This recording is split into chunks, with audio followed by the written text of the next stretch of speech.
Hello, good afternoon. आप देख रहे हैं क्रिकेट प्रिडिक्टर स्पॉन्सर्ड बाय ओवरएक्स बैट एंड विम्बे की इंफ्रा डेयरी एनसीआर। मैं हूं आपके साथ सुजाता और आज के इस स्पेशल एपिसोड में हम बात करने वाले हैं चैंपियनशिप ऑफ लेजेंड्स की, जिसका पहला मुकाबला बेहद शानदार रहा। पहला मुकाबला खेला गया England champions versus Pakistan champions के बीच बर्मिंघम में, और ये बेहद रोमांचक और नजदीकी मुकाबला रहा। पाकिस्तान चैंपियंस ने पहले बल्लेबाजी करते हुए 160 रन बनाए, जिसमें मोहम्मद हाफिज ने 34 गेंदों पर ताबड़तोड़ 54 रनों की पारी खेली। स्ट्राइक रेट रहा 158.82। उनके अनुभव ने टीम को मुश्किल से उबारने का काम किया, जाहिर तौर पर ऐसा लगा। हालांकि शुरुआत कुछ खास नहीं रही थी। 8.4 ओवर में सिर्फ 48 रन पर 4 विकेट गंवा दिए थे पाकिस्तान चैंपियंस ने, लेकिन हाफिज और निचले क्रम की साझेदारी ने स्कोर को 160 तक पहुंचा दिया, जो एक डिसेंट स्कोर था।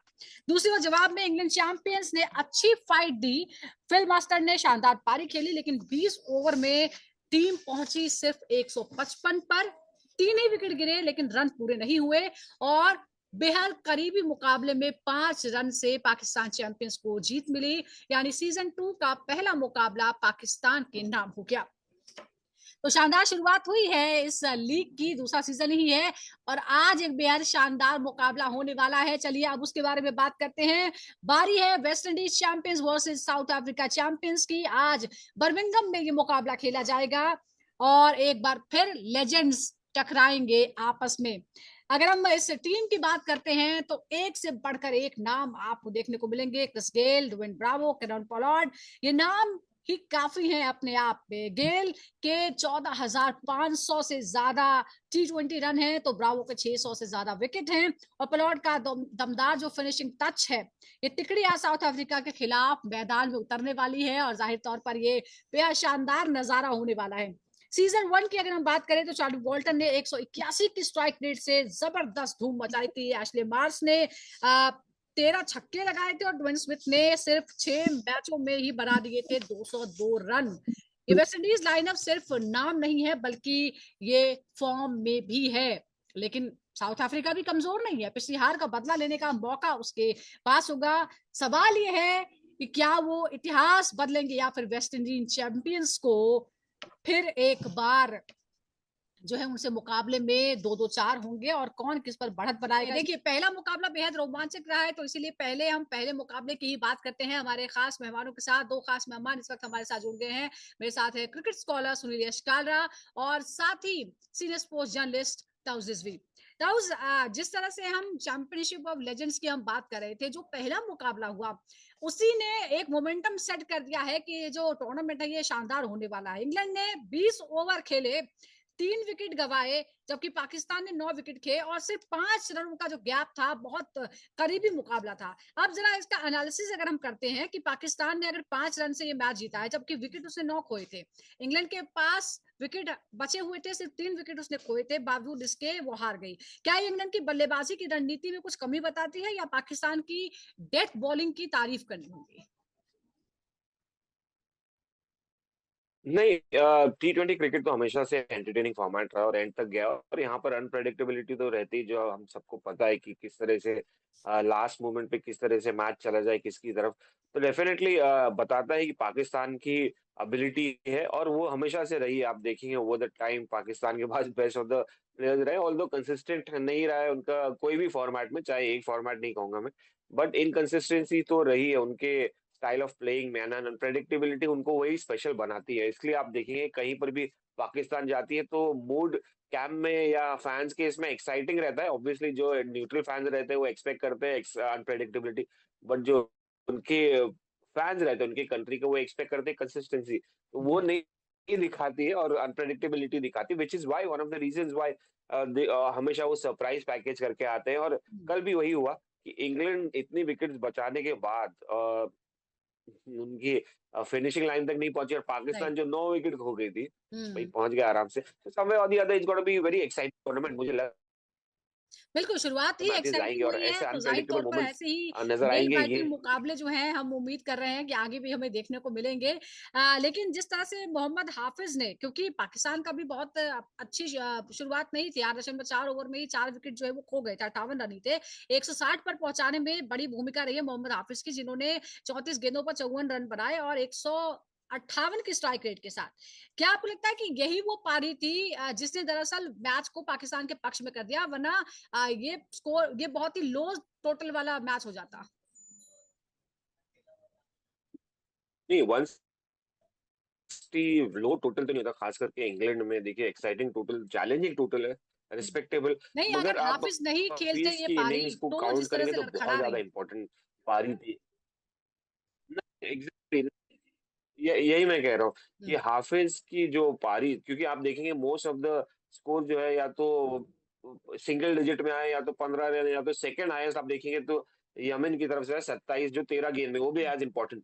बट कहीं ना कहीं देखिए एक आपको एक मानना पड़ेगा कि टेस्ट क्रिकेट हो, ओडीआई क्रिकेट हो, या T20 क्रिकेट हो, कहीं ना कहीं एक एंकर रोल का इम्पोर्टेंट प्ले रहता है, फैक्टर रहता है, जो हाफिज ने खेला है कल। सिर्फ 8 बाउंड्रीज खेली हैं आप, छक्के एक भी नहीं, और 34 गेंदों में आई है, जो आज के तरीके से इतना ग्रेट नहीं है, मगर फिर भी एक इम्पोर्टेंट नॉक था। तो कहीं ना कहीं जब आपकी टीम स्ट्रगल कर रही है और ऐसी पारी आ जाए, और हम्म, मोहम्मद हाफिज सीनियर खिलाड़ी है, देखिए ऐसा नहीं कि वो एक्सपीरियंस लेके, बहुत एक्सपीरियंस लेके आ रहे हैं, बहुत इंटरनेशनल क्रिकेट खेला उन्होंने, और one of the champion side के हिस्सा रहे, तो वो काउंट करे किया है उसको। और जिस तरह से इम्पैक्ट क्रिएट किया है, 160 एक रिस्पेक्टेबल टोटल तक लेके जाते, नहीं तो फिजल आउट हो जाती पाकिस्तान इंग्लैंड की गेंदबाजी के सामने, जो हम्म। उतना माइजर थी, और नहीं भी मिक्स्ड गेंदबाजी रही है उनकी तरफ से।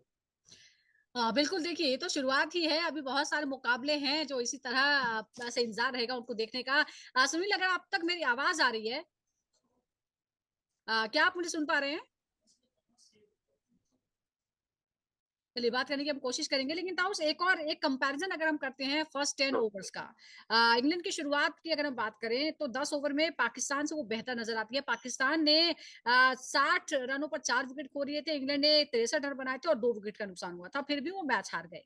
इसका मतलब क्या है? क्या मिडल ओवर्स में इंग्लैंड की बल्लेबाजी बहुत धीमी रही?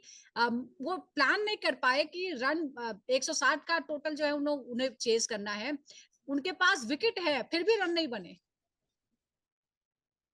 विकेट है, बल्लेबाज भी है, हम्म, और आप देखेंगे कि शुरुआत भी उनकी, आप देखिए 2 विकेट तो खो दिए, मगर आपके पास बाकी सब विकेट्स थे, एक पार्टनरशिप भी आई 100 के ऊपर। तो सरप्राइजिंग है, इयन बेल और मस्टर्ड जो ओपनर है, उनकी पार्टनरशिप आई 50 के ऊपर की, तो आपको स्क्रूज हो जाना चाहिए था। मगर यार आप एक फैक्टर ये भी काउंट इन करिए कि पाकिस्तानी बॉलर्स बहुत ही टाइट थे अपनी गेंदबाजी में, और उन्होंने रन्स बहुत कम दिए, विकेट शायद नहीं निकाले, मगर हम्म, रन्स बहुत कम दिए, और टाइट रखे अपनी गेंद को, और आसानी से इंग्लैंड को मौका नहीं दिया हाथ खोलने का, विच इज वन जी। Of the important points. और इंग्लैंड है at the end of the day, यार इंग्लैंड में जहां पर बड़े रन स्कोर हो सकते हैं, जहां पर विकेट्स ऐसी होती है कि भाई कहाँ, आज आप टेस्ट क्रिकेट ही देख लीजिए, कहाँ हम्म। बड़े रन बन रहे हैं, लोग रन बना रहे, तो यहाँ पर भी एक मौका था। तो अब इंग्लैंड अभी की हम गलती है उम्मीद कि उन्होंने करेंगे बॉल कि ज्यादा ये कर दी, जो बट उनके 160 का बल्लेबाज जिस, टोटल देखने को मिला है, ये जैसे जैसे टूर्नामेंट आगे बढ़ेगा ये स्कोर और ऊपर बढ़ेगा। लेकिन सुनील, अगर आप तक मेरी आवाज पहुंच रही हो तो जरा हम एक बार फिर कंपैरिजन करते हैं। पहले 10 ओवर का हमने कंपैरिजन किया, किस तरह से पाकिस्तान के 4 विकेट गिर गए थे, इंग्लैंड के 2 विकेट गिरे, फिर भी वो हारा। अब एक और कंपैरिजन है, पाकिस्तान ने 8.4 ओवर में अपने टॉप 4 बल्लेबाजों को खो दिया था, तो टीम फिर 160 तक कैसे पहुंची? क्या ये निचले क्रम की दमदार बल्लेबाजी थी, या इंग्लैंड की गेंदबाजी डेथ ओवर्स में उसमें कुछ कमी थी? देखिए, पाकिस्तान जब T20 गेम्स आती है, चाहे वो अंडर 19 हो, सीनियर क्रिकेट हो, वुमेन्स क्रिकेट हो, या लेजेंड्स क्रिकेट हो, उसके अंदर एक बात तो बड़ी तय है उसके अंदर, कि वो बहुत ही अच्छी तरीके से खेलते हैं, और वो एक अनएक्सपेक्टेड तरीके से ले आते हैं। चाहे वो 6 रन की या 8 रन की अगर एवरेज हो, वो दोनों उसको खत्म कर देते हैं, और उनको तरीका आता है। शोएब मलिक जैसे बल्लेबाज है जो बैटिंग और बॉलिंग और फिटनेस से भी काफी तगड़े हैं, तो आपको लगता है कि ये चीजें हैं उनके पास, जो स्किल है T20 का वो अनमैचेबल है, किसी और टीम के पास इतना नहीं है उनके पास दमखम, स्पेशली लेजेंड्स में तो कल देख के कुछ अलग ही लगा, उनका अद्भुत नजारा। और ऐसे बहुत सारे नजारे जो हैं वो देखने को मिलेंगे, इसीलिए तो एक्साइटमेंट है। आप जरा WCL सीजन 2 में जो दिग्गज खिलाड़ी लौट रहे हैं उनके बारे में आपसे हम जानेंगे। वेस्ट इंडीज चैंपियंस की अगर हम बात करें, क्योंकि आज टूर्नामेंट का पहला मुकाबला उनको भी खेलना है, कौन से ऐसे खिलाड़ी हैं जो आपको लगता है कि टूर्नामेंट पर हावी रहेंगे? क्योंकि नाम तो ऐसे हैं, उनमें से समझ पाना बहुत मुश्किल है कि कौन किस पर भारी पड़ सकता है।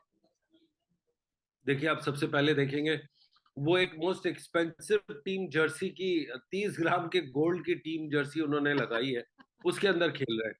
पॉइंट नंबर 2, उनकी अगर आप इन्वेस्टमेंट देखेंगे, द वे उन्होंने अपने सीनियर प्लेयर्स पे देखा, उनके पास टॉप 3 बैटर्स हैं ऑफ ऑल टाइम जो ग्रेटेस्ट है T20 में, वो खेल रहे हैं उनके साथ। तीसरा, उनकी जो फिटनेस लेवल है दूसरे लोगों की दूसरी टीम से काफी बेहतर है। और जब वापस टीम में आते हैं कप्तान बन के, और कैरन पोलार्ड वाइस कैप्टन बन के, तो एक नजारा बहुत ही अद्भुत होता है। तो ये हम तो सिर्फ उनके 3 स्मैशिंग बैटर्स को देखने के लिए काफी उत्साहित है। एक और इंटरेस्टिंग है क्योंकि आप लगातार बहुत करीब से इस टूर्नामेंट को फॉलो कर रहे हैं, पिछले सीजन को भी आपने फॉलो किया था, बहुत ही कॉम्पिटिटिव था पहला सीजन।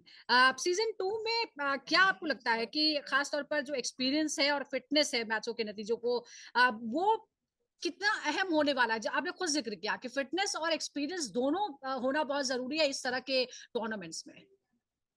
देखिए, पहला जो सीजन था उसका सबसे बड़ा धमाकेदार एंड तो तब आया था जब इंडिया ने पाकिस्तान को डिफीट किया था फाइनल में बर्मिंघम में। तो पूरी टाइम पे ऐसे ही लग रहा था कि इंडिया पाकिस्तान का ये एक अलग मैच हो रहा है। तो आप वो लेवल ही अलग होता है, वो एक्साइटमेंट अलग होती है। तो जिस एक्साइटमेंट पे उन्होंने छोड़ा था लास्ट ईयर के फाइनल में, सेकंड सीजन के फर्स्ट मैच से उसी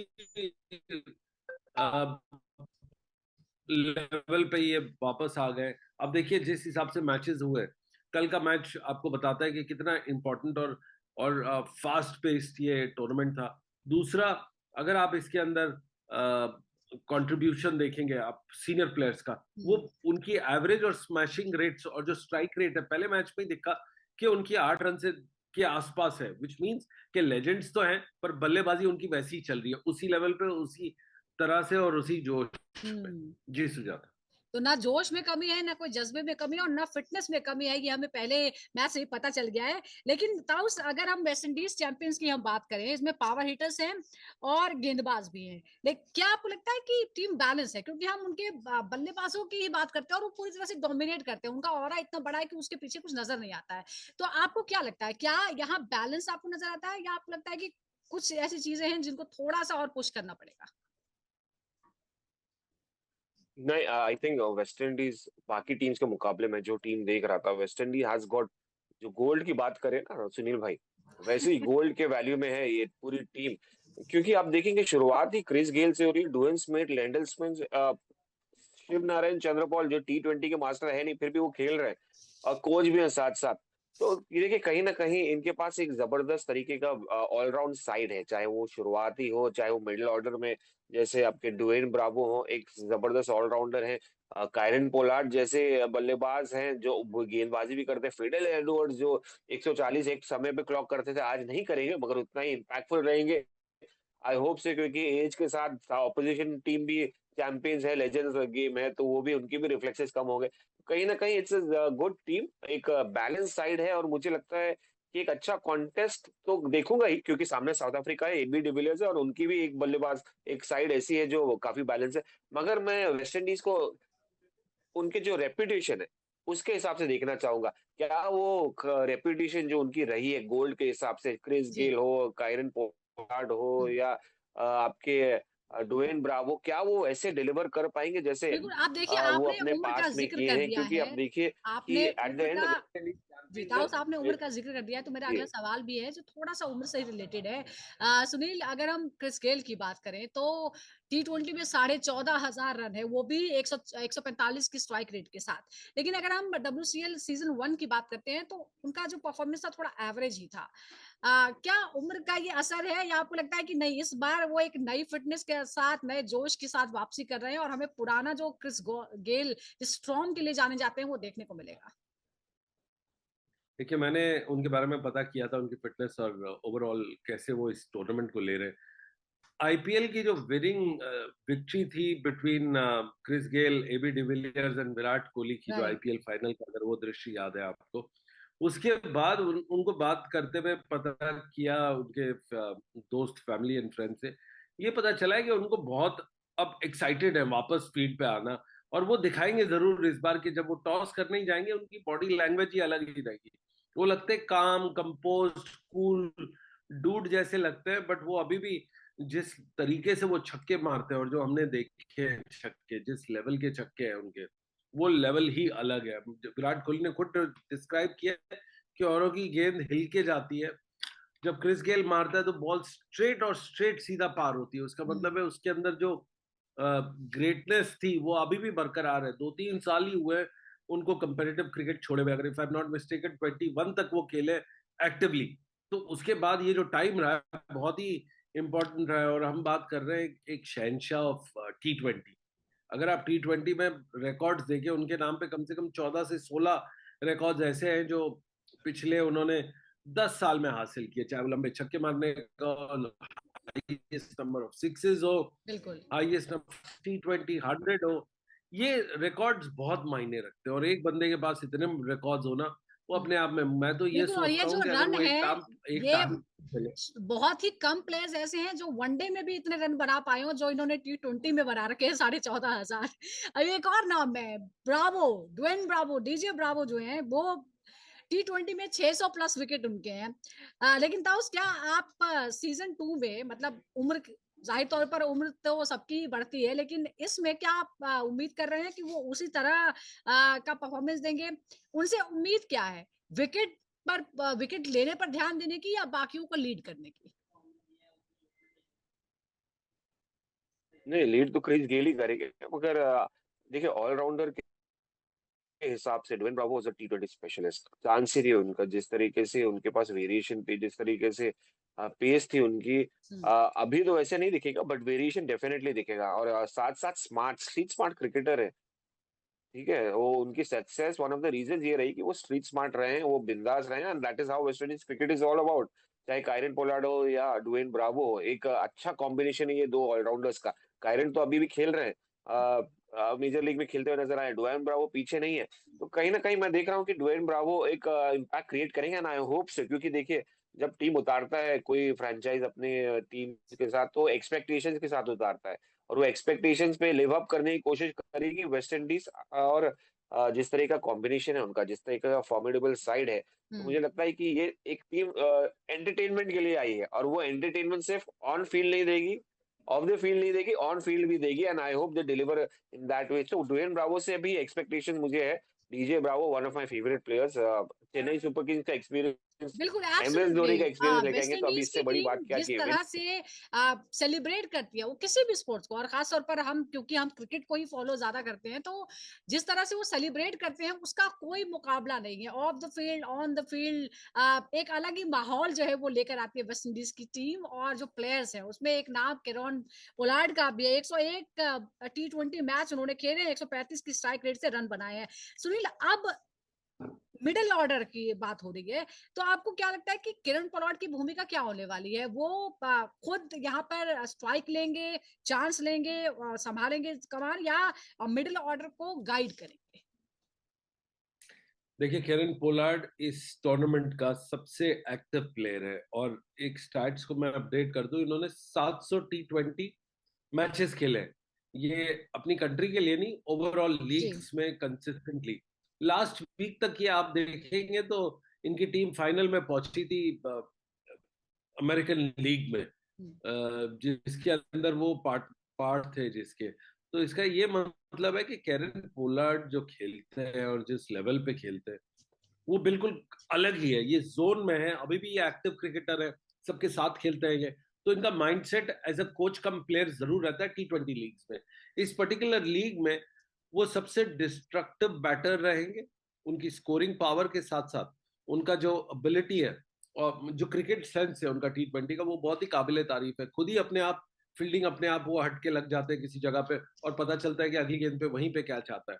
तो वो एक बहुत ही एजाइल फील्डर के साथ साथ एक बहुत ही डिस्ट्रक्टिव बैटर रहेंगे hmm. In this tournament throughout. बिल्कुल, एक बड़ा प्रेडिक्शन जो है वो आपकी तरफ से देखने को मिला है। केरन पोलार्ड पर सबकी नजरें रहेंगी, वेस्ट इंडीज टीम पर सबकी नजरें रहेंगी। तो आज है दूसरे सीजन का दूसरा मुकाबला, West Indies champions versus south Africa champions, और सभी की निगाहें इस पर है। एक एक्साइटिंग मैच होने की पूरी उम्मीद की जा रही है। बहुत बहुत शुक्रिया आपका सुनील यश कालरा और ताउस रिजवी हमारे साथ जुड़ने के लिए। दर्शकों का भी बहुत बहुत शुक्रिया। इसी तरह लगातार जुड़े रहिए क्रिकेट प्रेडिक्टर के साथ। फिलहाल ब्रेक के लिए।